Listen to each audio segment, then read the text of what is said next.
I had intended to make this a vlog comprising different things, but right now I think I'm just going to sit down here and talk, and hopefully it will suffice. This month has been pretty difficult for me. I've struggled to put up content, I've struggled to be consistent, I've struggled spiritually, emotionally. I think has a lot to do with the kids being on break and then the structure that I thought I had just collapsing. Quite difficult for me to read. I think I'm just over soft copies. I'm over soft copies. I eventually settled on Daughters Who Walk This Path by Yejide Kilanko.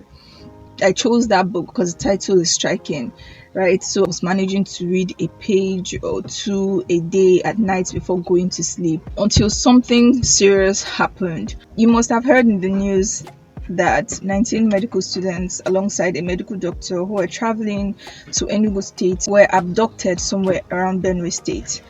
And two of them are actually people I know closely. You know the thing with bad news, it doesn't really hit you until you can put a face behind the victims. So from when I got the news from home, all I was thinking about was what they're going through, what will happen to them, fear of the unknown. And this thing was such public knowledge, it was everywhere on social media, yet it was nowhere, or it seemed like it was nowhere. Like it seemed as if no one was doing anything. I just couldn't understand.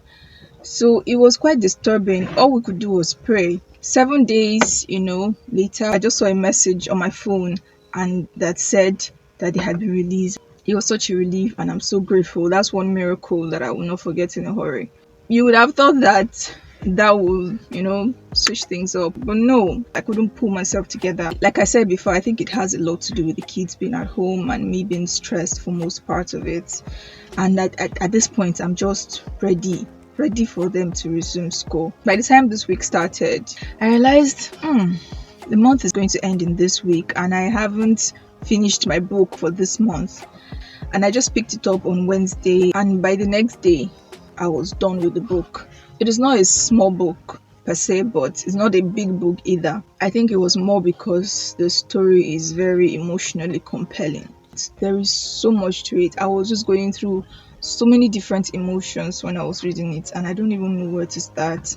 This book speaks on sexual abuse and how it affects a person. And this is something I have found from the number of books by female Nigerian writers that I've read so far. It was published about 12 years ago. Tomorrow I Become a Woman is a more recent publication.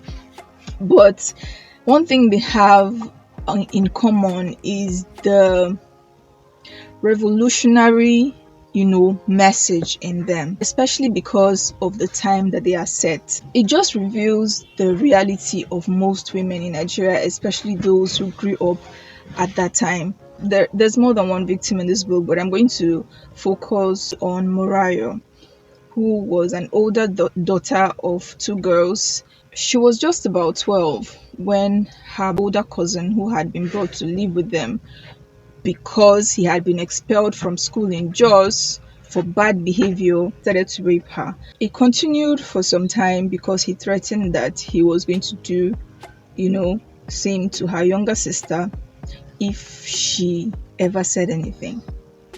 It was not until she found him in a compromising position with her sister, the sister being oblivious of his intents, of course, that she was able to, speak up. And you would have thought that everything would go on well from there. But there's always the trauma of this thing. And not just the trauma in this case. In this case, we saw firsthand the reaction of the average Nigerian parent in situations like this.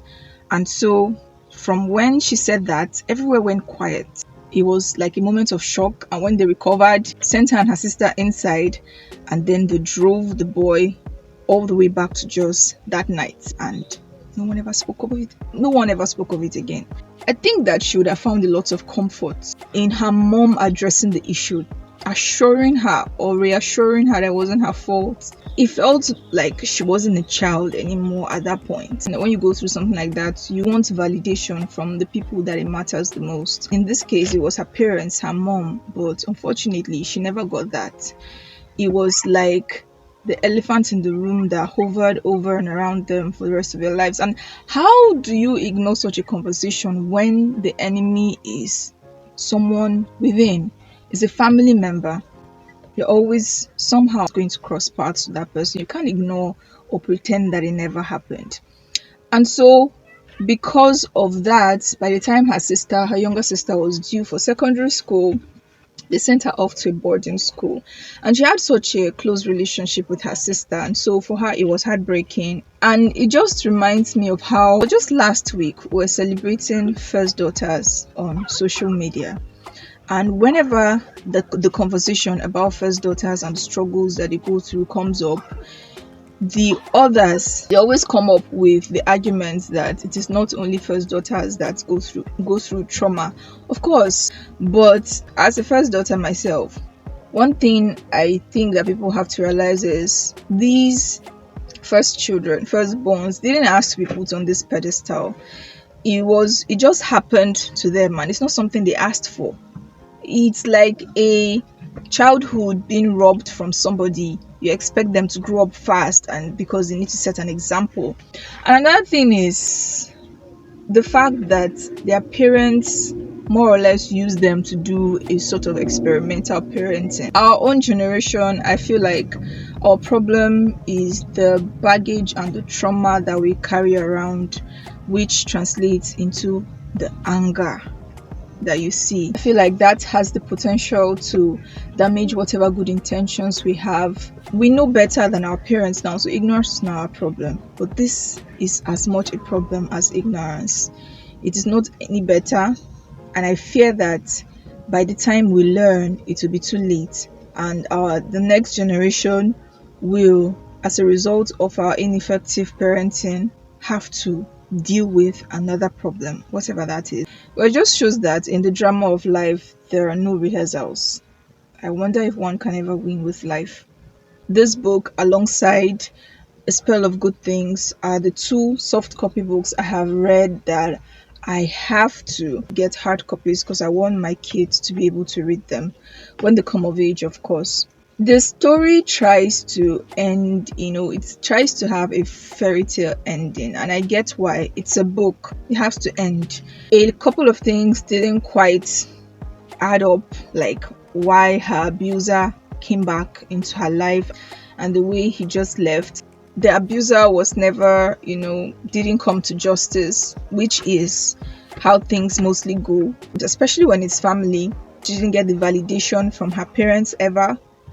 At the end of the day, I think that it shows that it might not always end in the victim getting justice, but that is not where their redemption lies. I feel like it shows at the end of the day that it is them healing through their trauma that is all the win that they need. And I may have forgotten some things that I wanted to talk about, but that's fine. Today is the 30th of August. At this point, I'm very over this month. I can't wait for next month to start. I hope that you had a better August than I did, and I hope that the months succeeding this one will be even better leading up to the end of the year. I'm already looking forward to the next year because I have so many goals. I want to start keeping a journal. I'm looking forward to bigger reading goals. I hope that these little videos that I make encourage you to pick up that book and read again. It is baby steps. Read a page or two at a time if that's what you can manage. But for you to get the thrill of reading, you have to be able to read at a stretch at least 50 pages.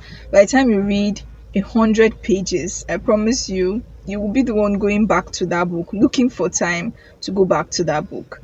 especially if it's a good book like this one. I do not understand people who say they do not read Nigerian authors. I can't relate. What has helped me stick to my reading goals is the fact that I chose to read books by Nigerian authors, and not only Nigerian authors, female Nigerian authors, and fiction. These stories are just so relatable. So if you had that bias, against Nigerian books, things have changed so much now. There are so many books by Nigerian authors, so many good books by Nigerian authors, and they are more accessible now than they were before. And I'm not even talking about the pace setters by the likes of Chinua Achebe and Buchi Emecheta and the rest. No, there are so many modern day contemporary Nigerian fiction that you will love. So if you're struggling to read and you're a Nigerian, even if you're not a Nigerian safe, I'm sure you will love them. So please try them out and give me feedback. So yeah, thank you guys for watching this vlog. I wish you an amazing September, and I hope that we all see the end of the year in good health of mind and body. Take care, and I'll see you with another video next month. Bye.